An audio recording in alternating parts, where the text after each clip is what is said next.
प्राचीन काल की बात है। रामनगर नाम का एक राज्य था। वह राज्य बहुत ही संपन्न था।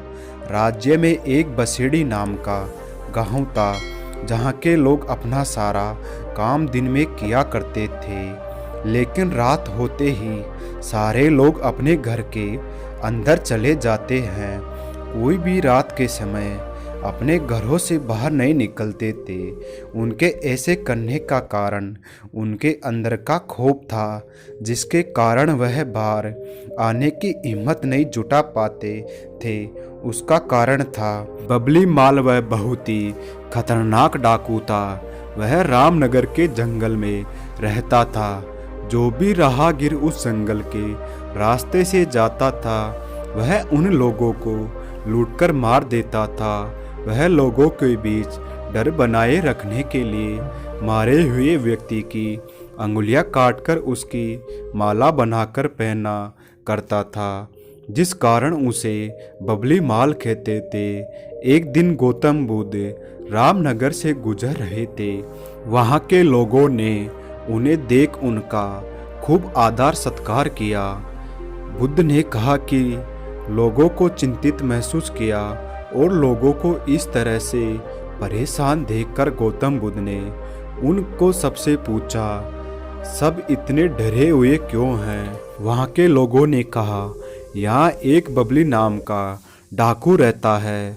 वह लोगों को मार देता है। उसके लोग बहुत डरे हुए हैं। आप ही बताएं हम क्या करें? यह सुनकर बुद्ध ने मन ही मन तय किया कि उन्हें जंगल में जरूर जाना चाहिए, और वह जंगल की तरफ जाने को तैयार हो गए। लोगों ने उन्हें काफी रोका, क्योंकि वह जाना खतरे से खाली नहीं था। लेकिन बुद्ध अपने शांत स्वभाव से जंगल की तरफ चल पड़े। तभी उन्हें पीछे से एक आवाज़ सुनाई दी, रुक जा, कहाँ जा रहा है? बुद्ध ने आवाज़ सुनकर उसे जानकर अनदेखा कर दिया। उसने फिर से जोर से आवाज़ लगाई, मैं कहता हूँ ठहर जा। बुद्ध इस बार रुक गए और पीछे मुड़कर देखा। एक लंबा चौड़ा उसका शरीर और लंबे लंबे बाल और एकदम काला रंग, बड़े बड़े नाखून, लाल उसकी आंखें और हाथ में तलवार लिए हुए बुद्ध को घूर रहा था। उसके गले में अंगुलियों की माला लटकी रहती थी। वह बेहद भयानक लग रहा था। उसे देख बुद्ध ने एकदम विनम्रता से कहा, मैं तो रुक गया, तुम कब रुकोगे?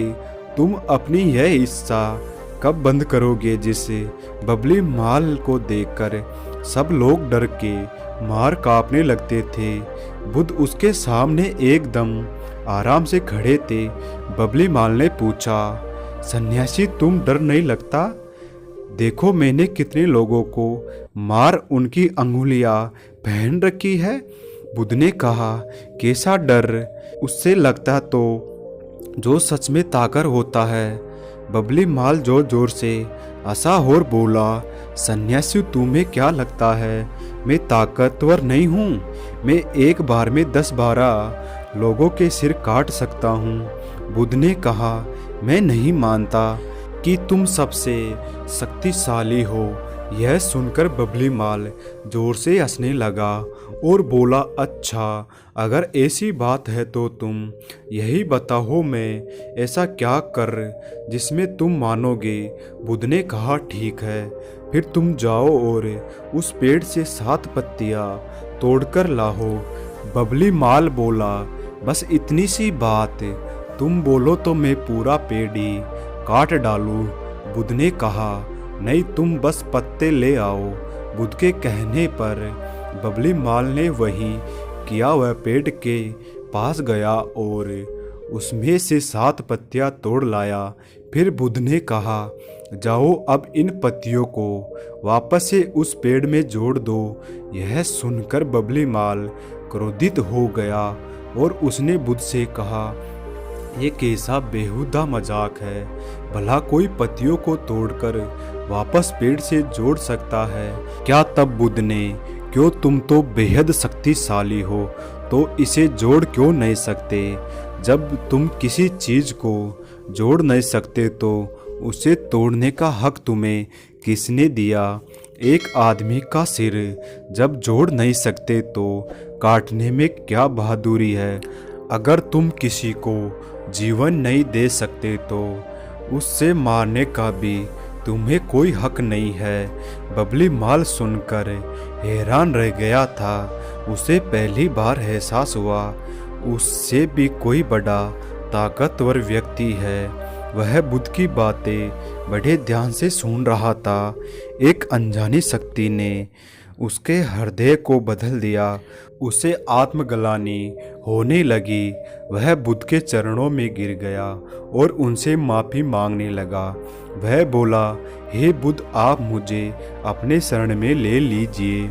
उसके बाद बुद्ध ने बबली माल को अपने शरण में ले लिया और उसे अपना एक शिष्य बना लिया।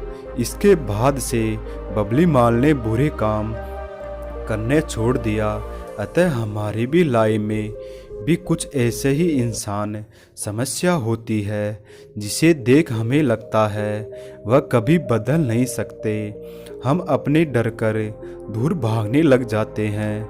हमें लगता है कि हम उनका सामना नहीं कर सकते क्योंकि हमें ऐसा लगने लग जाता है कि इसका कोई हल नहीं है। यह ऐसा नहीं होता। वास्तव में उसका हल जरूर होता है। यदि हम शांत दिमाग के साथ किसी भी चीज़ का सामना करें तो उससे निजात पाया जा सकता है, उसे हराकर जीता जा सकता है। दोस्तों, आपने इस कहानी से क्या सीखा कमेंट करके बताएं और इस चैनल पर नए हो तो चैनल को सब्सक्राइब अवश्य करें। धन्यवाद।